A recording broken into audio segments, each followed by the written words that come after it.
চলো চলো সবাই মিলে চলো। ঘন জঙ্গল, ঘন জঙ্গলের মধ্যে দিয়ে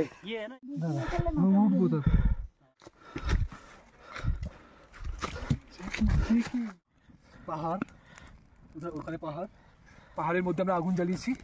এদিকে কাঞ্চনজঙ্ঘা, কাঞ্চনজঙ্ঘাকে দেখা যাচ্ছে না কুয়াশা দেখার জন্য। দেখো জাস্ট মানে কনকনে ঠান্ডা হওয়া, তার মধ্যে একদম টপ অফ দ্য হিলে আমরা আছি। এখানে অনেক কষ্ট করে সমস্ত কাঠ জোগাড় করে এখানে আগুন ধরানো হয়েছে। দেখো মানে বেশ ভালো পরিমাণে আগুন ধরে গেছে, একটু কাঠ দেওয়া যাক। আর এখানে টুংলু, এই পাশে পেছনে কাঞ্চনজঙ্ঘা, কুয়াশায় ঢাকা, বাট খুব ভালো লাগছে। মানে একটা অ্যাডভেঞ্চার জার্নি যেটাকে বলা যায়। 3 ঘন্টা লাগলো আমাদের এখানে পৌঁছাতে। এটা একটা ট্রেকিং, সো দারুণ এনজয় হলো। টুংলু, দিস ইজ টু এই ডিম নিয়ে আসলে ডিম ভাজা করে খেয়ে হাত দিয়ে